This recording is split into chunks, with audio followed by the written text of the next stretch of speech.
believe that men and women are equal. Of course not. Who told you they are? You don't believe they are. If it's something that you have to constantly ask about, constantly struggle to achieve and enforce, then it isn't a natural state, is it? If it was an obvious, accepted fact, then it goes without saying, no argument is necessary.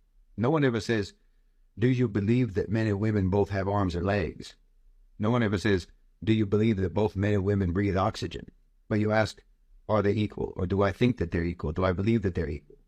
Well, if you believe that they're equal, and you believe that their equality was a natural, undeniable reality, then you would be insulting my intelligence to ask that question.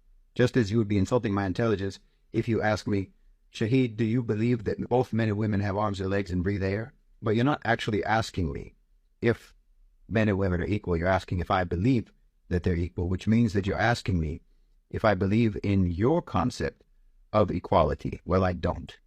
It's an incoherent concept. Of course I don't believe that. Men and women are not equal. Men and men are not equal. Women and women are not equal.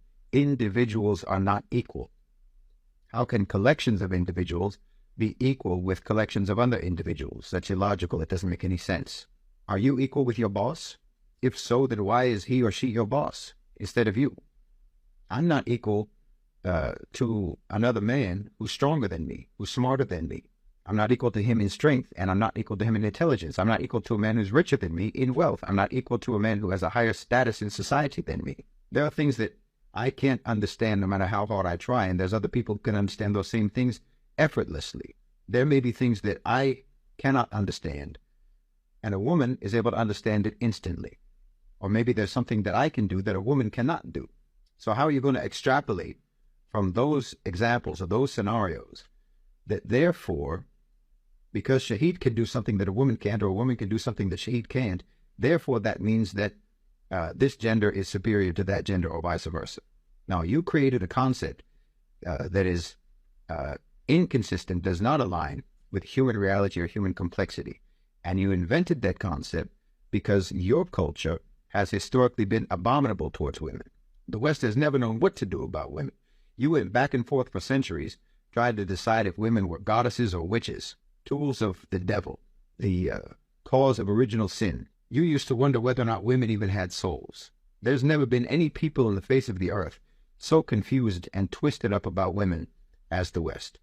And then you came up with this so-called solution, which was to create this even more confused concept of equality. And then you'll accuse the Muslim world, and in fact, the entire non-Western world, of being misogynistic and patriarchal, which is what you are. You would accuse the rest of the world for that, because the rest of the world never talked about equality the way that you do. But the reason we didn't talk about equality was because we were never as confused as you are, and have always historically been, about being humans. And then you try to force us to try to explain our beliefs to you according to your framework, to try to explain to you, for example, how Islam actually upholds the equality of the sexes in terms of both men and women having equal innate value, but they have different roles in society and so on. Why should we try to make our clarity align with your confusion? Why do you find it necessary to believe in the fantasy of equality when we all know that some people are better than others? We all know that some people are smarter than others. We all know that some people are more capable than others.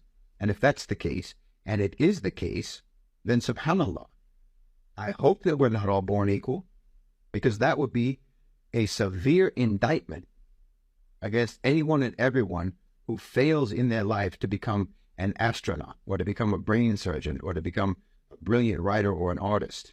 If we're all born equal, then how do you explain the infinite disparities between people's capacities? But then you're going to say that all women are equal with all men, when all men aren't equal with all men, and all women aren't equal with all women. This is incoherent. What does it even mean? You in the West, because you largely become atheists, will make fun of Muslims, will make fun of our intelligence, because, as you say, we believe in fairy tales. You say, we believe in a God without evidence. We have no evidence to prove the existence of God, but we believe in him.